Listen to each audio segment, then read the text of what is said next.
Hard to believe, but it has been 10 years now since a gunman walked into the Arkansas Democratic Party headquarters and shot and killed Chairman Bill Gwatney. The motive still unclear, even 10 years later. And many believe Gwatney's absence is as apparent as ever, though. KRK4's Jesse Tenor joins us live from headquarters in downtown with a reflection now a decade after his death.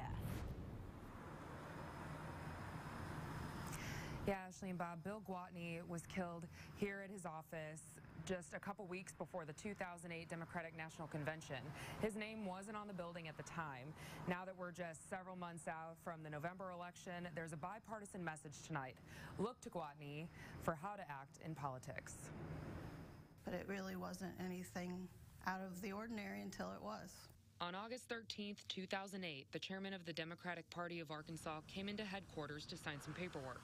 He wasn't supposed to be in that day. That weighs on a number of people that I didn't realize till much later. Mariah Hatta, the party's executive director at the time, was in Bill Gwatney's office when a man they didn't know came in. He asked the chairman if he was Bill Gwatney, and the chairman said yes, and then the next thing I remember, 3 gunshots.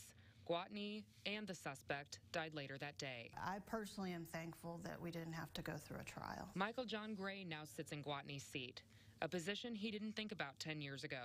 Gray wasn't involved in politics, but August 13th still follows him at the office. Just for a second in the back of your mind, I don't know this person, what's going on, and it's sad, frankly, but that's the first thing that goes through our minds a lot of times. The effects travel down the street, crossing party lines. The current state Republican Party chairman was months away from being elected to the position. There's Bill, and there I am. But served in the Arkansas Senate with Gwatney for years. We should respect each other for our political views, debate the issues, argue hard, but then shake hands, and however the votes fall, let them fall that way. The chairman agreed the state of Arkansas politics would be less divisive with Gwatney in it. He would have been a very strong candidate in that regard. He was a natural pick to do what he wanted to do, frankly. People liked him that much. Ahead of November's elections, what would a U.S. senator, congressman, even Governor Gwatney tell Arkansans? He would say something along the lines of what Chairman Gray says. Democrats, they think for themselves. He definitely thought for himself, and they care for people, and he definitely cared for people.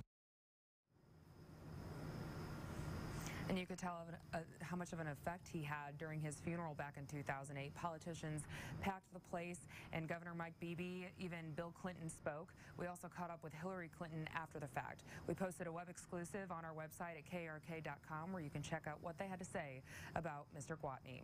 Live in Little Rock, I'm Jesse Tenor.